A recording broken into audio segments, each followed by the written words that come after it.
இன்றைக்கு நாம் தேவன் ஒன்றை சொல்லும் போது நம்ம அதற்கு ஒரு 1000 விளக்கங்களை நாம் கொடுக்கிறோம். ஊழியத்திலே பார்க்கிறேன், நான் ஒன்றை சொன்னால் அவர் இன்னொன்றை சொல்லுகிறார். அதை என்ன கன்வின்ஸ் பண்றதுக்காக. அன்பானவர்களே, ஊழியனை கன்வின்ஸ் பண்றது முக்கியம் இல்லை, நீங்க தேவனை கன்வின்ஸ் பண்ணணும். அது நிறைய பேர் இப்படி நினைக்கிறாங்க, அதாவது அவரை வென்று விட்டேன். இல்லை, நீங்கள் ஒருவரை ஏமாற்றுவதல்ல, நீங்களே ஏமாந்து போவீர்கள். எனவேதான் இதே வசனத்தை பவுலுடைய ஆவியானவர் எபிரேயர் புஸ்தகம் 11ஆம் அதிகாரம் 8ஆம் வசனத்திலே திரும்பவுமாக God confirm, தேவன் அதை உறுதிப்படுத்தியிருக்கிறார். In other words, God approved what Abraham has done.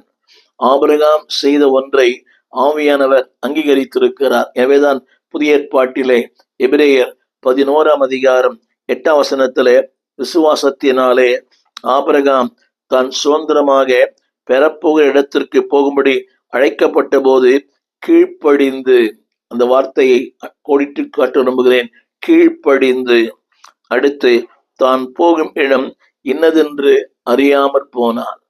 75 வயது. இன்றைக்கு சற்று வயதானோடு பேசும் மிக கடினம். அவருடைய அனுபவங்கள் கடந்த காலத்தையே சொல்லுவார்கள். நாங்கள் இப்படி இருந்தோம், நாங்கள் இப்படி இருந்தோம், நாங்கள் இப்படி இருந்தோம்.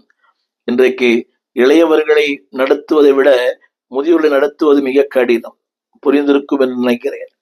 இளையவர்கள் நடத்துவதை விட இந்த முதியவர்கள், அவர்கள் ஒரு ஏதோ ஒரு பாரம்பரியத்தில் வந்து விட்டார்கள்.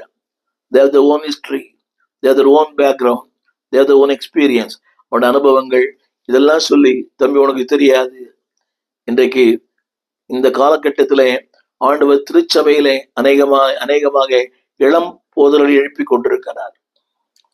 ஒருவேளை தகப்பனுடைய ஊழியத்தை மகன் செய்யலாம், ஆனால் அப்படிப்பட்ட நேரங்களில இந்த முதியவர்கள் இருக்கிறார்கள் அல்லவா, அவர்களை ஆளுவது என்பது மிக கடினம்.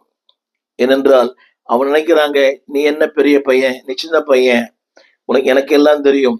அந்த வார்த்தை சொல்லுகிறேன், கீழ்ப்படிந்து. யோசித்து சிந்தித்து பாருங்கள், கீழ்ப்படிந்து. அடுத்த வசனம் சொல்லுகிறது, தான் போகிற இடம் இன்னதென்று அறியாமல் புறப்பட்டு போனான். என்னுடைய முதல் குறிப்பு, ஒபே லைக் ஏப்ரகாம்.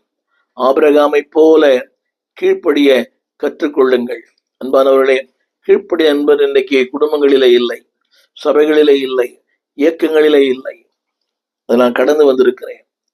பட்டிமன்றம் பேசுகிற ஊழியர்கள் அதிகம், பட்டிமன்றம் பேசுகிற விசுவாசிகள் அதிகம், பட்டிமன்றம் பேசுகிற குடும்ப தலைவிகளும் குடும்ப கணவர்களும் பிள்ளைகளும் அதிகம். ஒரு வார்த்தைக்கு 1000 வார்த்தை. ஆனால் கீழ்ப்படி